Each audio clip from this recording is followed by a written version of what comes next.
Halo, selamat siang. Selamat datang bagi para sahabat desa. Kembali lagi di acara kami yakni Insider yang merupakan suatu program dari Indonesia Direct yang mana kami di sini akan menyediakan beberapa informasi-informasi terkait dengan seperti ekspor impor, bisnis dan banyak hal lainnya. Selain itu juga kami melakukan namanya suatu review produk yang mana kami percaya bahwa review produk ini akan sangat bermanfaat bagi sahabat desa dan juga para UKM di seluruh Indonesia. Sebelum kita masuk ke acara, izinkan saya sebagai host Elmar Hairunisa untuk mengucapkan terima kasih kepada terutama Kementerian Pariwisata, Ekonomi, dan Kreatif, terutama kepada Direktorat Pemasaran dan Kementerian Pendidikan dan Kebudayaan pada program KDRK melalui Direktorat Jenderal Pendidikan Tinggi, Ditjendikti, yang sangat mendukung Indonesia Direct dalam program pelatihan dan pemasaran produk potensial milik UKM dan juga vendor. Beserta kami ingin mengucapkan terima kasih kepada TV Desa sebagai media partner yang selalu mensupport program Indonesia Direct dan menyiarkannya secara live ya Satellite Freeset, aplikasi Genflix, dan juga YouTube.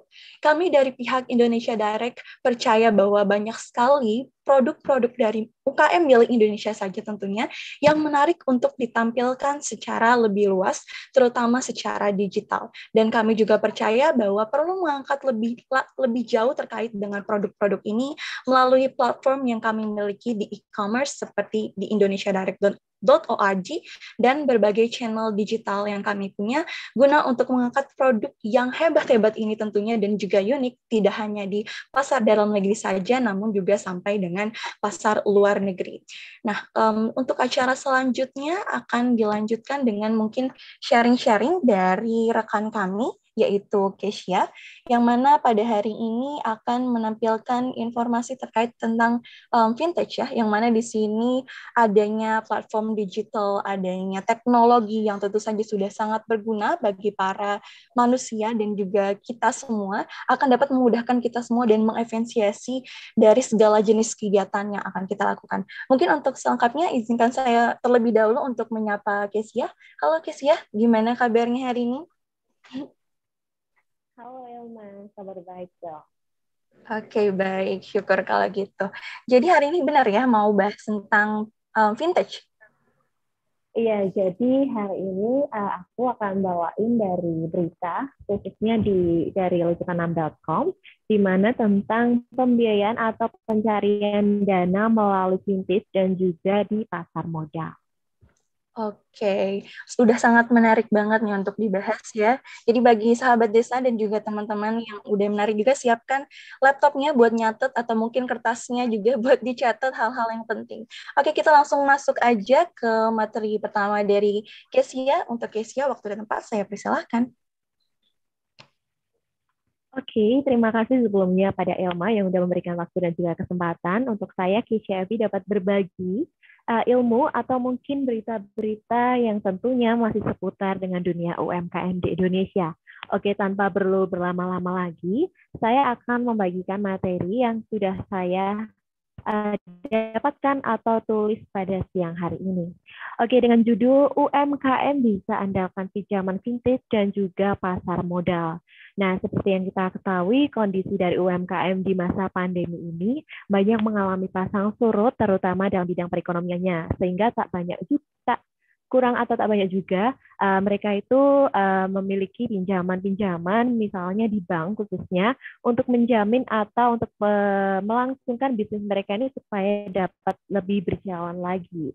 Nah, ternyata dapat dikatakan ada usulan lain atau hal-hal alternatif lain yang bisa digunakan para UMKM ini di tengah bingungnya dalam mencari pencarian dana ini, yakni dengan pinjaman vintage dan juga pasar modal. Oke, nah pinjaman ini pertamanya dimulai dengan adanya revisi OJK atau Otoritas Jasa Keuangan, di mana adanya revisi pada POJK 11 menjadi POJK 48 tahun 2020.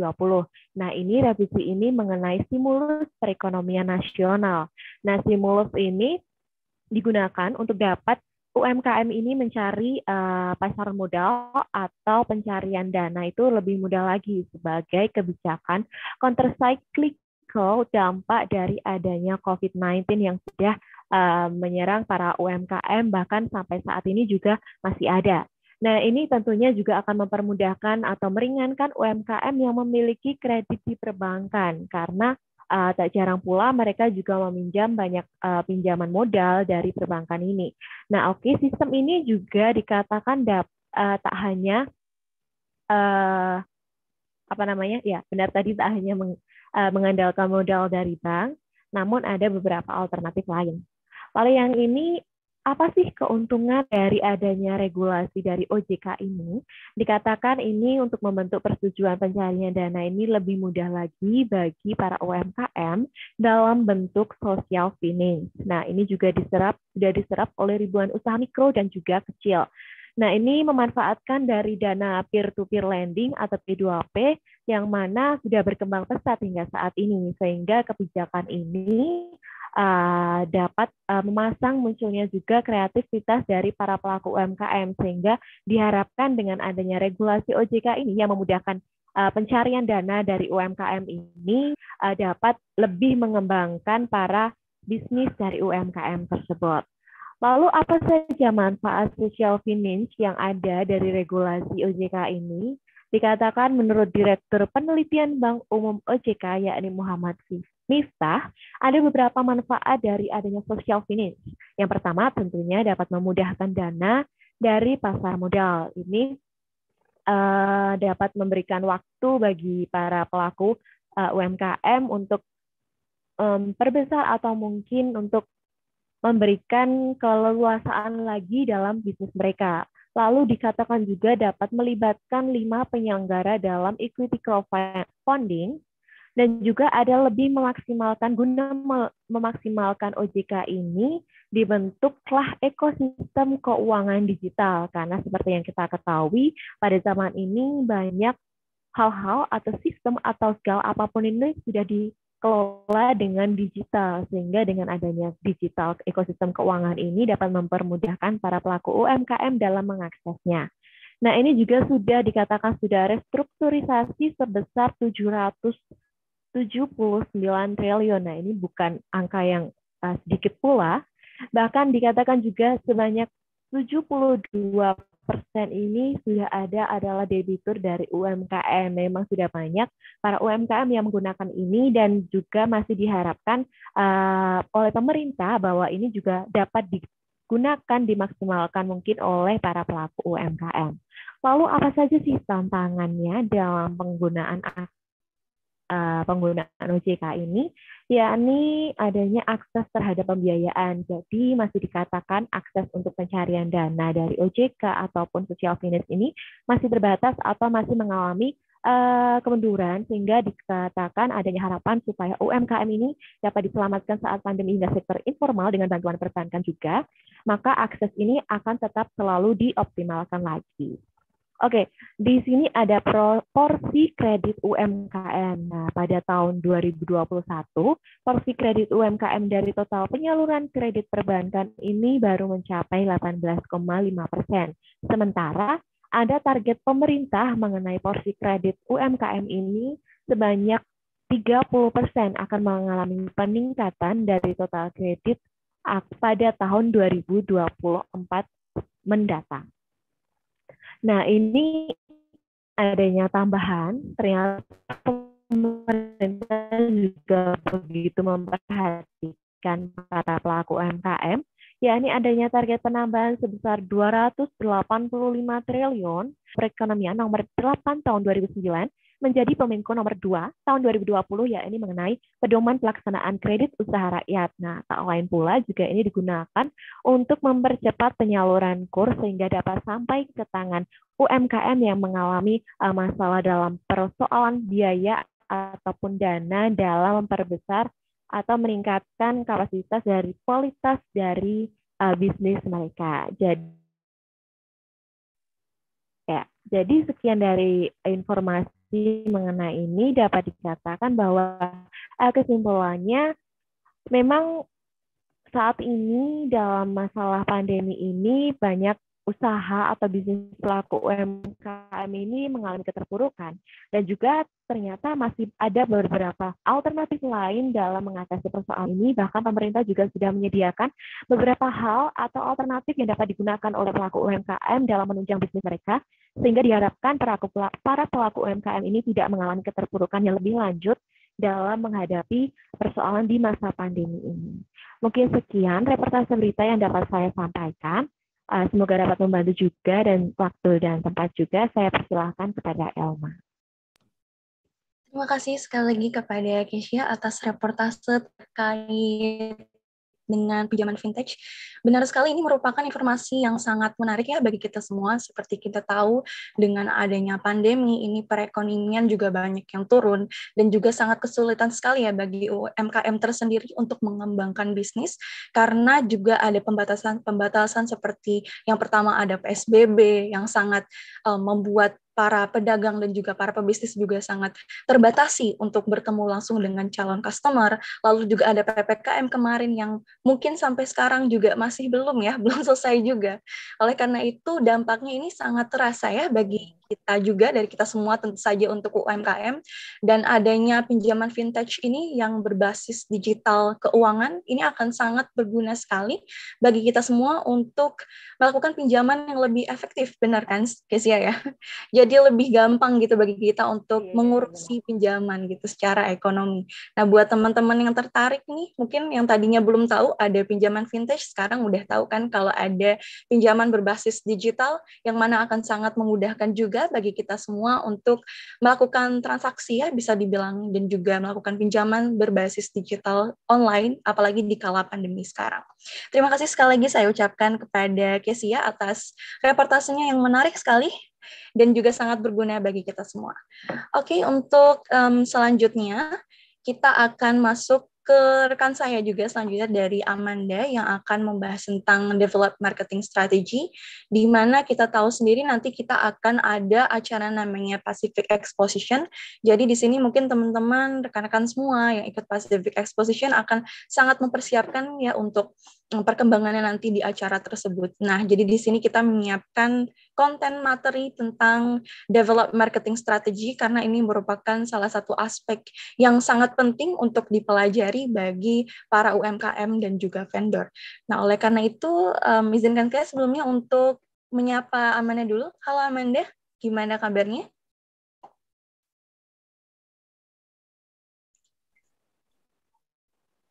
Halo Kak, Alhamdulillah dalam keadaan baik dan sehat. Oke, baik. Udah siap ya untuk memberikan materi terkait dengan develop marketing strategy? Kayaknya teman-teman semua di sini udah pada sangat tertarik sekali nih untuk mendengar demi persiapan Pacific Exposition nanti tanggal 27 sampai dengan 30 Oktober. Oke, kalau gitu kita langsung masuk aja ke reportase berikutnya dari Amanda Shiva. Waktu dan tempat saya persilahkan.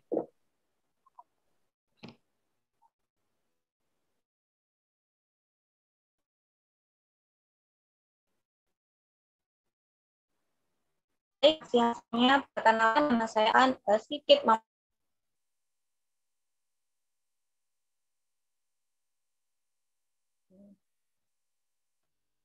Oke, kita akan mulai dari yang pertama, yaitu sebenarnya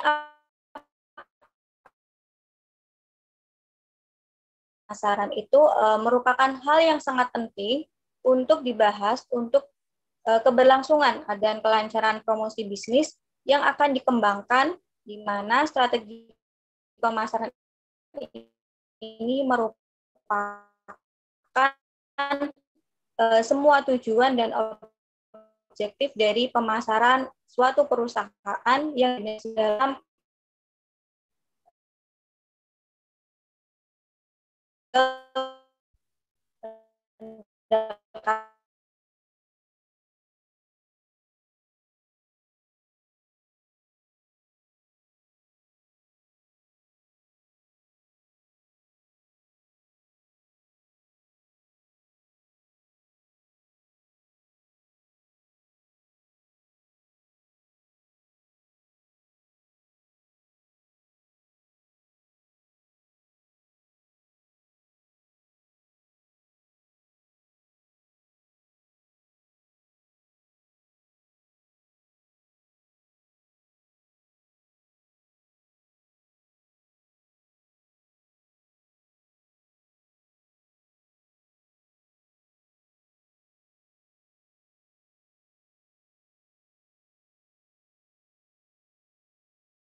Oke, sebelumnya maaf, mungkin ada interupsi sebentar karena ada gangguan dari koneksi.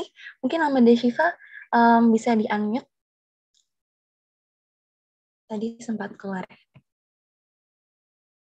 Maaf, karena terkendala koneksi dan jaringan, mungkin akan saya ulangi dari slide yang pertama. Boleh diulang dari pertama. Terima kasih. Oke, kita akan membahas tentang develop marketing strategy. Nah, sebenarnya apa sih market strategy itu? Nah, marketing strategi atau strategi pemasaran itu merupakan hal yang sangat penting untuk dibahas untuk keberlangsungan dan kelancaran promosi bisnis yang akan dikembangkan. Nah, di mana strategi pemasaran ini merupakan semua tujuan dan objektif dari pemasaran suatu perusahaan yang dikombinasikan ke dalam single comprehensive plan. Nah, strategi pemasaran ini bersifat jangka panjang, sehingga pendekatan yang bersifat berwawasan ke depan dan sebuah keseluruhan plan permainan dari suatu bisnis dengan fundamental goals-nya itu mencapai sustainable competitive advantage dengan memahami kebutuhan dan keinginan dari si customer. Next, untuk selanjutnya, apa sih keuntungan dari strategi marketing yang efektif itu? Yang pertama ada dapat memahami customer dengan baik. Nah, dengan melakukan market research, maka penelitian ini akan dapat menyediakan data yang akan sangat membantu untuk mendapatkan insight dan pengetahuan tentang bagaimana cara mengetahui produk yang baik untuk dikembangkan, keep up dengan trends, dan juga mengadaptasi dari adanya perubahan kebiasaan dari target audiens yang dimiliki. Kemudian yang kedua yaitu membantu branding dari bisnis yang dimiliki. Kegunaan dari marketing ini tidak hanya terbatas kepada mendapatkan leads dan mengubahnya sehingga menjadi customer ataupun buyer, melainkan juga dapat melibatkan kepada membiarkan orang-orang banyak mengetahui tentang value, tujuan, kegunaan, dan culture dari produk yang akan ditawarkan. Nah, dengan perkenalan dari adanya value, vision, purpose, and culture, sama saja dengan melakukan branding produk dari suatu bisnis. Nah, oleh karena itu, secara langsung akan dapat meningkatkan branding awareness yang dimiliki. Seperti itu. Yang untuk yang ketiga yaitu mendatangkan banyak customer baru.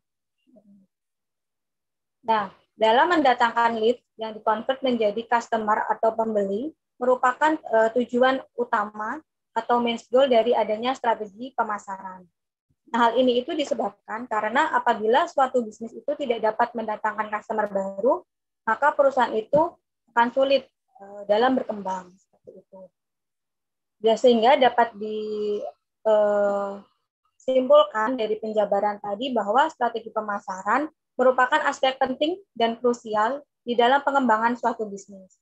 Jadi, strategi pemasaran merupakan suatu proses yang sangat penting untuk menemukan tujuan dan sasaran bisnis serta cara untuk mencapainya, beserta menjadi blueprint tentang bagaimana cara kita untuk memasarkan produk atau layanan yang lebih baik. Next.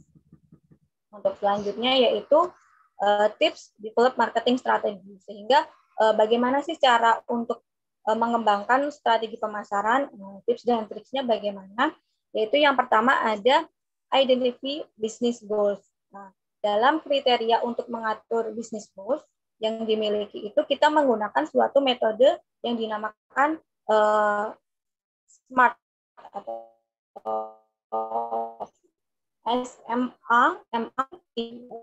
S yaitu spesifik. Spesifik ini maksudnya yaitu tuangkan secara jelas tentang apa yang ingin dicapai. Kemudian ada M yaitu measurable, yaitu tetapkan langkah-langkah yang nyata. Dengan hal tersebut akan dapat mengukur hasil yang dicapai. Ada E yaitu achievable, yaitu tetapkan objektif yang mana sesuai dengan kapasitas dan budget yang dimiliki. Kemudian ada R yaitu relevan, yaitu maksudnya bagaimana, yaitu tetapkan objektif yang mana akan dapat membantu dalam meningkatkan aspek-aspek tertentu di dalam suatu bisnis. Yang terakhir ada T yaitu time bound, yaitu mengenai tetapkan objektif mana yang akan diekspektasikan dapat sesuai dengan waktu yang ditentukan. Tips dan yang kedua yaitu riset market. Dalam riset ini menjadi cara yang esensial di dalam strategi pemasaran. Nah, untuk mengembangkan suatu bisnis diperlukan data-data tentang seperti bagaimana keadaan pasar, itu meliputi ada size, growth, trend, demografi, yang di dalamnya ada populasi dari statistik seperti umur dan gender. Yang mana dengan riset ini akan memberikan suatu adaptasi dan perkembangan yang up to date terkait pasar dan strategi pemasaran yang dilakukan tetap relevan. Yang ketiga ada menggunakan 5P, yang itu yang terdiri yaitu ada P yang pertama, ada produk, yaitu ada price atau bagaimana tentang harga yang sesuai dengan pangsa pasar yang ditetapkan. P yang ketiga yaitu ada promotion, yaitu meliputi bagaimana cara melakukan promosi yang baik akan dapat memaksimalkan perluasan dari target pasar. P yang keempat yaitu ada place, yaitu tempat yang strategis untuk memulai dan mengembangkan suatu bisnis. P yang kelima ada people, yaitu target customer yang akan dituju, bisa berdasarkan gender, umur, dan lain sebagainya. Untuk tips dan trik yang terakhir yaitu profile potensial customer and competitor. Nah, hal yang perlu dilakukan untuk mengembangkan marketing strategi adalah dengan mengidentifikasi kebutuhan dari customer yang dapat digunakan dari fungsi market research sehingga didapatkan buying patterns. Yang fokus di dalam marketing strategi mendapatkan leads baru itu tetap menjadi fokus untuk customer dengan cara mengidentifikasi apa, supply chain, bagaimana pricing-nya, dan bagaimana taktik pemasaran. Seperti itu. Next. Oke, sehingga dapat disimpulkan bahwa strategi pemasaran itu menjadi sebuah aspek yang penting, terutama untuk perkembangan bisnis, baik untuk memulai sampai dengan memelihara perkembangan bisnis yang sudah ada. Trade show juga menjadi salah satu bentuk strategi marketing dengan melakukan pameran produk dengan leads, sehingga dapat meningkatkan brand awareness dan meningkatkan visibilitas. Nah, salah satu contoh untuk bentuk kegiatan dari trade show adalah Pacific Exposition yang akan kita selenggarakan pada 27 sampai 30 Oktober nanti. Seperti itu, cukup sekian dari saya kembalikan kepada Kak Elmara.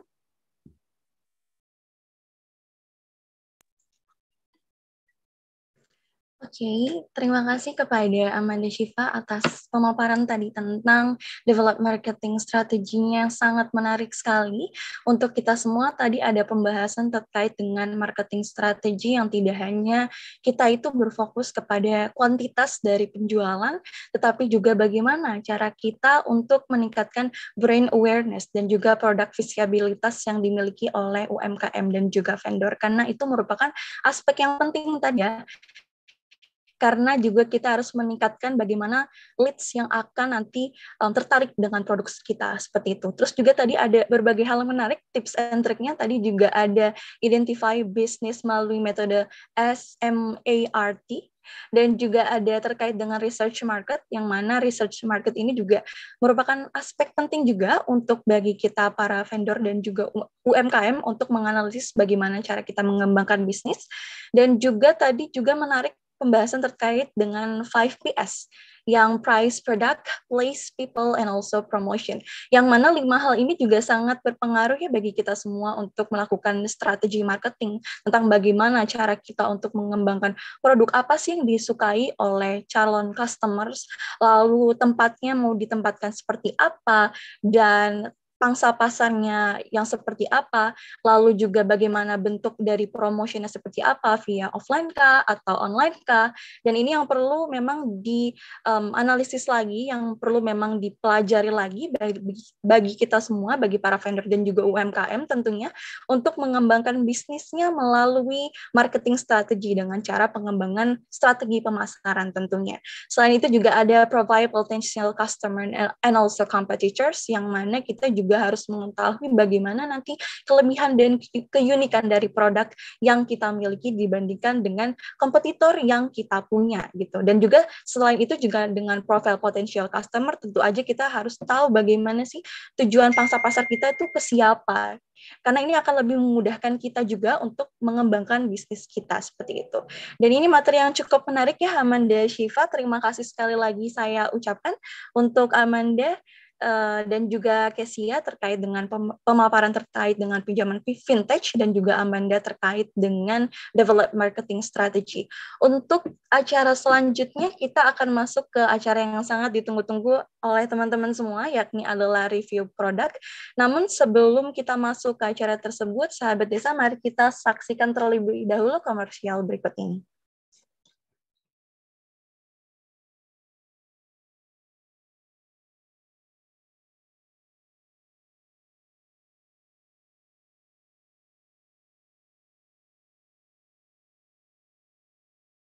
Telah hadir Desa Pay, cashless-nya kerabat desa Indonesia.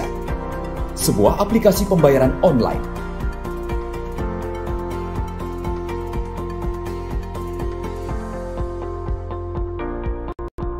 Di Desa Pay, kita akan mendapatkan update berita desa dari TV Desa.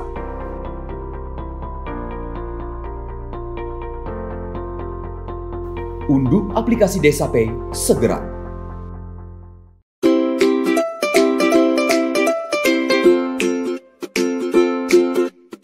Dapatkan kabar baik dan kebaikan desa dan perdesaan hanya di TV Desa News. Unduh aplikasinya segera. Kamu tinggal di pulau terpencil, pegunungan pinggiran kota, atau daerah di Indonesia yang tidak terjangkau jaringan fiber, ADSL, dan juga 3G. Internetan dengan cepat pasti cuma akan menjadi mimpi. Mau pakai tol langit, pakai Desa Wifi, kunjungi www.desawifi.id.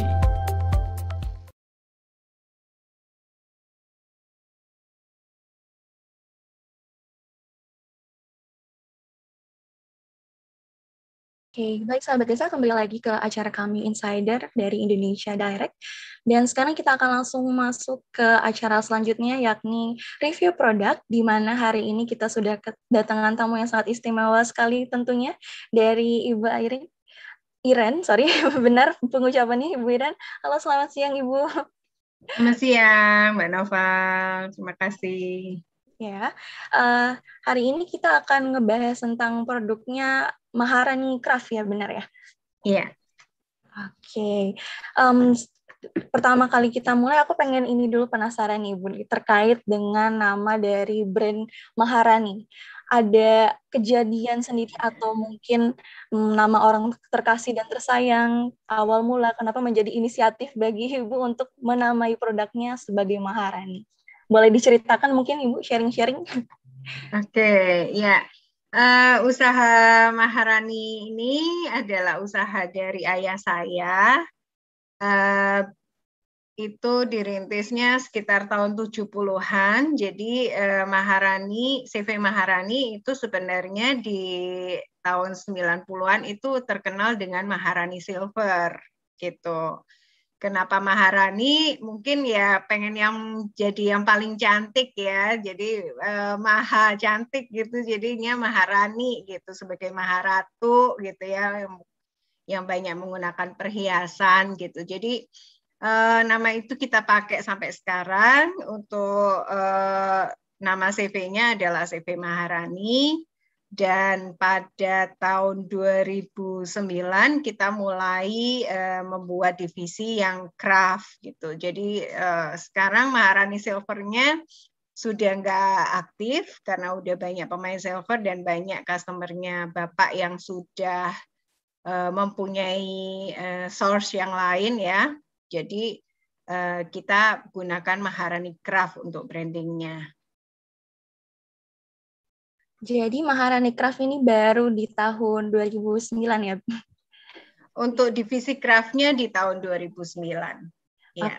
Oke, aku boleh tahu nggak nih, gimana sih awal mula nih inisiatif bisa tiba-tiba pengen berkembang nih, Maharani yang tadinya yang silver, terus pengen jadi ke divisi ke craft, itu gimana sih?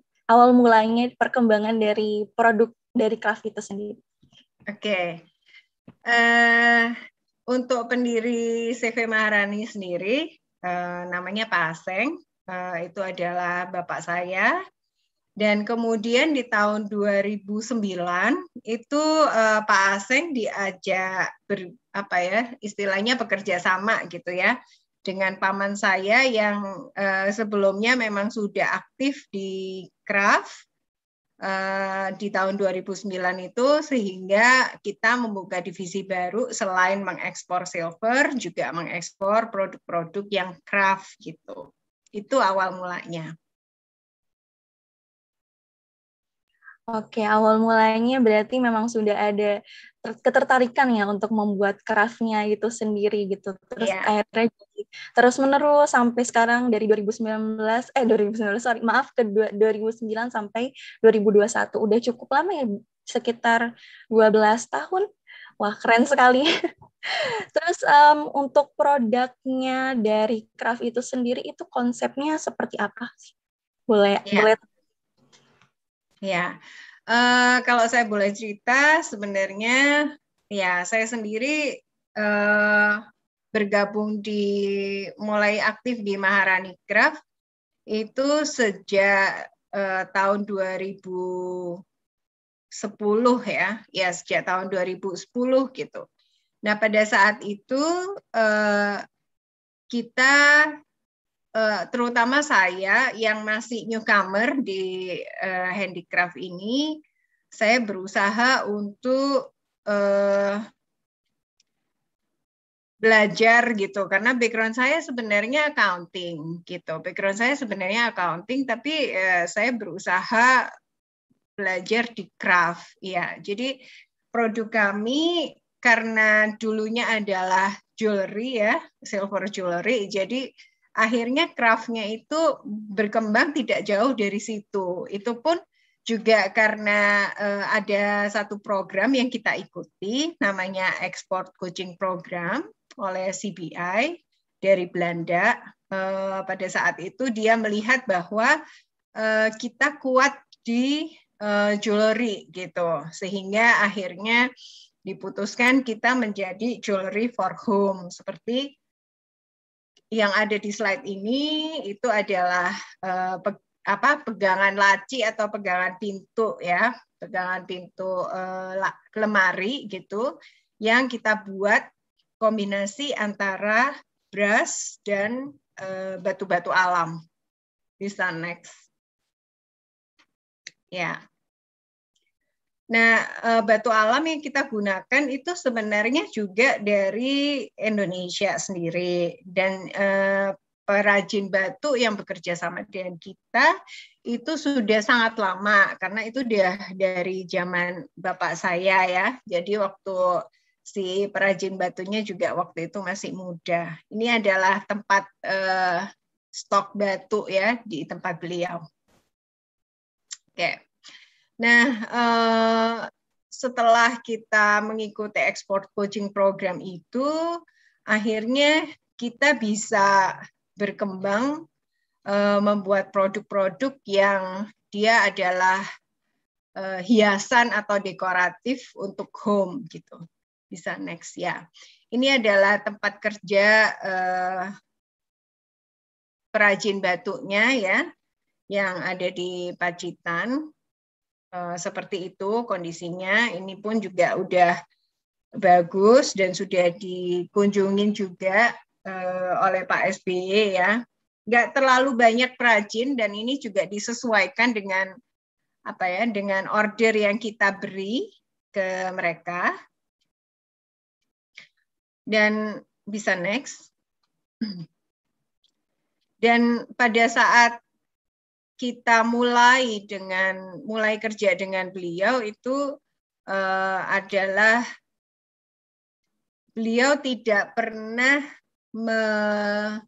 membuat produk untuk home decor sebenarnya gitu. Jadi Ini adalah awal mula kita. Jadi dari pihak kami yang mendesain batunya seperti apa, berukuran berapa, bisa next.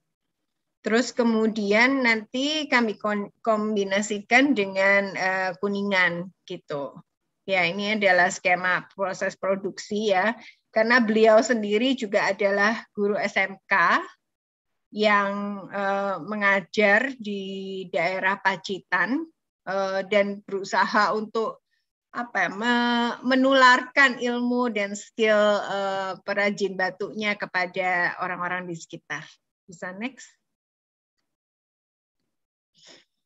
Nah, ini foto waktu dikunjungin Pak SBY, karena Pak SBY kan asalnya dari Desa Pacitan juga ya. Jadi beliau juga berkenan untuk mengunjungi. Kebetulan tempat lokasi workshopnya ini ada di depan Goa Tabuhan, jadi yang merupakan salah satu destinasi wisata di Pacitan. Bisa next. Nah, yang itu tadi perajin batu, terus kemudian wayan ini yang membuatkan kuningannya, ya. Kondisi tempat kerjanya seperti itu di 2014.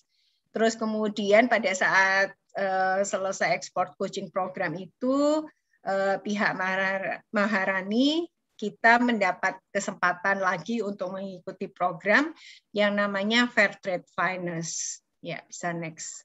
Dan ini adalah salah satu perajin fair trade yang kita ajukan untuk diaudit, dan juga pasti sebelumnya tentu kita sosialisasikan dulu apa itu fair trade dan juga bagaimana cara memaintain gitu supaya hubungan kami tetap baik. Next.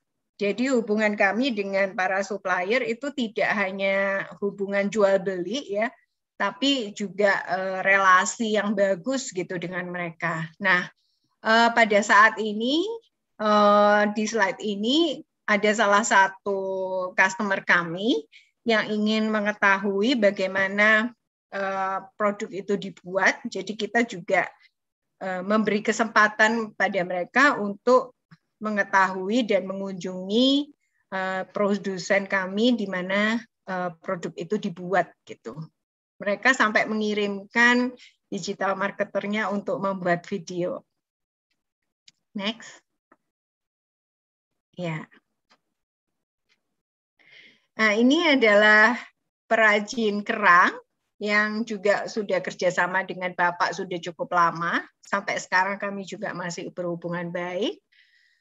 Pertama, tempat kerjanya seperti itu, seperti bisa kita lihat di slide ya, bahwa masih sangat apa adanya begitu. Jadi waktu itu kita coba untuk untuk memperbaiki tempat kerjanya, kemudian menjadi yang lebih bagus dan lebih layak, karena juga pada saat fair trade itu kami ingin ya bisa next, kami ingin supplier dari pihak ini bisa mengunjungi kami, bisa mengunjungi para perajinnya yang membuatkan. Nah, untuk desain handle sendiri kami bekerja sama dengan teman, dia adalah desainer interior, jadi kami dibuatkan drawing terlebih dahulu, terus kemudian pada akhirnya bisa kami wujudkan dan kemudian kami buatkan koleksi baru untuk pameran-pameran, biasanya begitu. Next.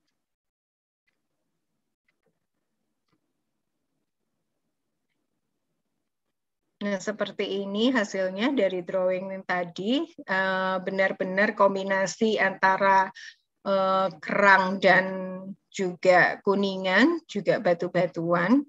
Jadi kalau Mbak Elma lihat ya, ini ini mungkin nggak umum ya, ada di toko gitu. Jadi biasanya memang kita hanya produksi untuk ekspor ataupun pesanan dari desainer interior atau studio yang melihat kami di pameran-pameran. Ya, bisa next. Sangat unik sekali bentuknya. Iya. Biasanya Nah, ini oh ya, boleh ya, lanjut. ini pameran kami di Ambiente tahun 2018 kalau nggak salah. Di 2017. Ya, produk-produknya tidak jauh dari batu-batuan dan kerang-kerangan, juga kombinasi dengan kuningan. Ya. Next.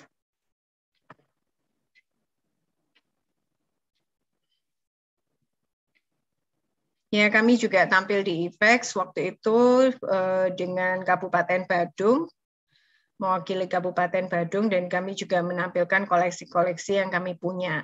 Nah, pada saat itu kami juga beruntung booth kami bisa diliput oleh pihak jurnal dari pameran ini ya, IFEX, sehingga bisa tampil di media pameran. Next.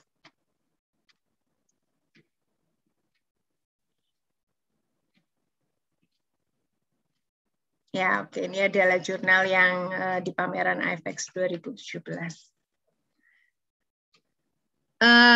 Memang efek dari pameran ya sebenarnya sangat bagus untuk mensosialisasikan produk kami, terutama karena produknya tidak terlalu umum dan saya merasa kalau orang itu tidak bertatap muka dan tidak megang atau tidak menyentuh sendiri produknya itu menjadi kurang begitu feel-nya ya kalau hanya lihat di foto gitu. Nah, ini kami juga punya brand jewelry yang kami rintis sejak tahun 2015 di Indonesia Fashion Week waktu itu, dan kemudian dilirik oleh Pak Samuel Watimena untuk bisa mengikuti Inacraft di 2016 di booth Kementerian Perdagangan waktu itu untuk perkenalan. Ya, itu suatu opportunity yang sangat bagus untuk bertemu dengan beliau, karena setelah tampil di Inacraft, kita juga mendapatkan beberapa award di Inacraft untuk Inacraft Award dan Femina Award waktu itu di 2017 dan 2018. Ini adalah kesempatan untuk tampil bersama Bekraf di TEI. Jadi kami selalu membawa craft-nya dan membawa jewelry-nya karena masih satu kesatuan. Oke, bisa next. Tuh, yang juga membeli beberapa produk kami. Dan sebelah kanan adalah antropologi yang kita juga supply sejak 2015. Ini berikutnya adalah salah satu contoh-contoh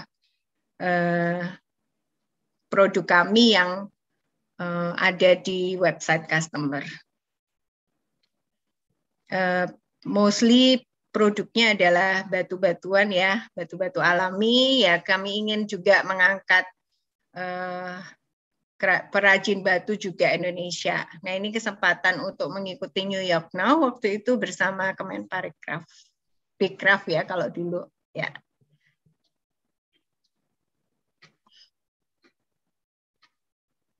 Oke. Ini juga pameran di Ambiente ya. Ini juga bersama Bekraf, lolos kurasi di Milan, pameran di Salone del Mobile Milano. Ya.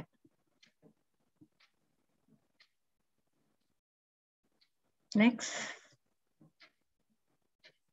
Oh ya, ini adalah salah satu produk yang mendapatkan IGDS Award yang tadi 20 produk terbaik mendapat IGDS Award di 20 Best Product di 2019 ya tadi ya. Oke, itu aja Mbak. Terima kasih. Terima kasih Mbak Iren. Sangat menarik sekali tadi produk-produknya, unik-unik banget sampai banyak sekali banget penghargaannya kan ya. Wah, saya sampai nggak bisa ngomong apa-apa nih, saking keren ya. Kayaknya para generasi-generasi zaman sekarang mesti tahu nih, ada jewelry yang udah sangat mungkin terkenal juga sampai ke luar negeri, banyak dapat penghargaan juga kan. Jadi teman-teman sahabat desa di sini yang mungkin tadi tertarik banget, udah keren banget tuh tadi perhiasan, biasanya apalagi cewek-cewek kan ya, suka pakai perhiasan, terus barang-barang lucu-lucu ditaruh di rumah ya kan. Bisa langsung aja ke Maharani. Aku boleh tahu nggak sebelumnya ini Mbak, produk yang paling favorit kira-kira apa sih? Produk kita sebenarnya yang paling favorit saya pikir botol stopper dan knob ya, yang jalan dengan buyer biasanya. Nah, kadang-kadang kalau kita suka pikir, nah ini botol stoppernya cukup unik ya. Tapi tuh kadang-kadang kalau orang Indonesia tuh lebih suka yang bling-bling gitu, tapi kalau selera barat tuh kayaknya kadang-kadang lebih suka yang polos gitu. Jadi seperti tadi dijelasin sama Mbak Amanda ya tadi ya, tentang gimana kita harus tahu profil customer kita seperti apa, terus kemudian kebutuhan dan kemauan mereka itu seperti apa gitu. Karena nggak bisa sama ternyata kalau Western dengan Asia, dengan kita gitu ya. Kita maunya yang bling-bling gitu. Mereka kadang-kadang malah enggak gitu. Bener-bener. Biasanya untuk orang Indonesia sukanya warna ngejreng-ngejreng gitu ya. Iya. Betul sekali. Terus selain itu kan ini berarti pangsa pasarnya mungkin lebih ke ekspor ya untuk luar negeri ya Mbak ya? Iya. Dari banyak negara mana yang tertarik dengan produk dari Maharani itu sendiri? Biasanya US, Mbak. Oke, dari US gitu. Iya. Amerika gitu, tertarik dengan produk buatan Indonesia. Tentunya tadi benar karena unik banget ya, ada gabungan dari batu, terus ada dari Kuningan, terus sama batu Kuningan dan tadi satu lagi kerang. Oh iya, kerang. Itu tadi pas aku lihat kayak bener-bener jarang banget ngelihat craft yang bentuknya kayak gitu. Jadi kayak baru pertama kali banget ngelihat dan udah seunik itu banget. Pantas aja kalau misalkan memang juga banyak yang tertarik juga dan apalagi sampai penghargaan. Dan aku boleh tahu satu lagi nggak nih Mbak? Kan tadi udah banyak banget nih produk-produknya juga, terus penghargaannya dan mengikuti berbagai macam trade fair. Untuk planning ke depannya itu kira-kira Maharani mau apa nih? Mau dikembangin kemana mungkin? Ya, makasih Mbak Kesya untuk katalognya yang ditampilkan ya, bisa sambil jalan, saya juga bisa sambil cerita. Planning ke depannya menyusun strategi marketing tadi katanya Mbak Amanda ya. Mbak Amanda mengingatkan kepada PR saya deh. Iya, kalau kita lihat Mbak, untuk akhir-akhir ini kita harus being digital ya. Jadi karena itu Maharani pun juga merasa wajib gitu ya ada di listnya Indonesia Direct gitu, dan juga marketplace yang lain gitu, karena kita tidak tahu buyer melihat kemana gitu ya, dan juga mungkin ketertarikan orang yang biasanya lebih tertarik dengan website yang ini atau yang itu gitu. Jadi kita berusaha ada di mana aja gitu. Tapi saya juga mengerti dari materinya Mbak Amanda yang tadi bahwa itu harus dibuatkan strategi ya Mbak ya, biar nggak kesana kemari yang tanpa arah gitu. Jadi kita maunya terarah gitu. Saya rasa untuk kedepannya kita masih mau kembangkan lagi pasar Eropa dan juga pasar fair trade yang sebenarnya kita meskipun sudah menjadi anggota fair trade, tapi saya sendiri belum ketemu dengan buyer fair trade. Saya menyadari sih, karena biasanya toko fair trade itu lebih ke sesuatu yang simple gitu. Jadi dan juga ada bottom price atau target price yang harus mereka capai untuk bisa jual lagi ke end customer, which is barangnya produk Maharani karena ini adalah batu-batuan asli gitu. Jadi harganya agak-agak premium gitu. Sehingga kita harus menyusun strategi untuk itu, dan saya rasa pameran yang berikutnya ya bersama Indonesia Direct. Mudah-mudahan akan mempertemukan saya dengan potensial customer. Itu aja. Makasih. Oke, berarti Mbak ikut ini Pacific Exposition. Iya, katanya Mbak Gesya saya lolos di kurasi. Bisa langsung dikenalin ke calon customer dari New Zealand, Australia gitu. Yang tertarik Iya. produknya Maharani pasti tentunya menarik karena barang produk-produknya juga unik banget aku lihat dari tadi. Mungkin Kesia juga tertarik juga nih lihatnya, perhiasannya juga unik-unik banget. Iya. Iya bener dong. Oke, kalau gitu. Karena waktunya udah habis, mungkin kita cukupkan dulu sampai sini. Yeah. Terima kasih buat Mbak Iren terkait pemaparan produk craft-nya, sangat menarik sekali dan unik sekali juga.